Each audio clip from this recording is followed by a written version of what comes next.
Hi friends, welcome to my channel. ఇక దీక్షితులు గారు లక్ష్మిని ఇలా అంటుంటారు, అమ్మ లక్ష్మి, దిగ్విజయంగా నీ దీక్షని పూర్తి చేశావు. ఇక నీ దీక్ష ఫలం ఎక్కడికి పోదమ్మా, ఖచ్చితంగా నీకు లభిస్తుంది అని దీక్షితులు గారు లక్ష్మిని ఆశీర్వదిస్తూ మాట్లాడుతూ ఉంటారు. ఇక అప్పుడే అక్క అని అంటూ జాను, వివేక్ అక్కడికి వస్తారు. ఇక లక్ష్మి వెనక్కి తిరిగి జానుని చూసేస్తుంది. జానుని చూడగానే లక్ష్మి షాక్ అవుతూ ఉంటుంది. లక్ష్మి చూడగానే జాను కన్నీళ్లతో అక్క అని అంటూ వెళ్ళి లక్ష్మిని వాటేసుకుంటుంది. ఇక వివేక్ కూడా లక్ష్మిని చూస్తూ చాలా సంతోషపడుతూ ఉంటాడు. ఇక లక్ష్మిని వాటేసుకున్న జాను ఏడుస్తూ ఉండగా ఇక లక్ష్మి కూడా కన్నీళ్లు పెట్టుకుంటూ ఉంటుంది.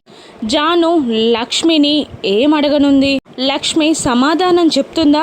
మిత్ర లక్ష్మిని కలపడానికి జాను, వివేక్ ఎటువంటి ప్లాన్స్ వేయనున్నారో రాను ఎపిసోడ్స్లో చూద్దాం. Thank you for watching.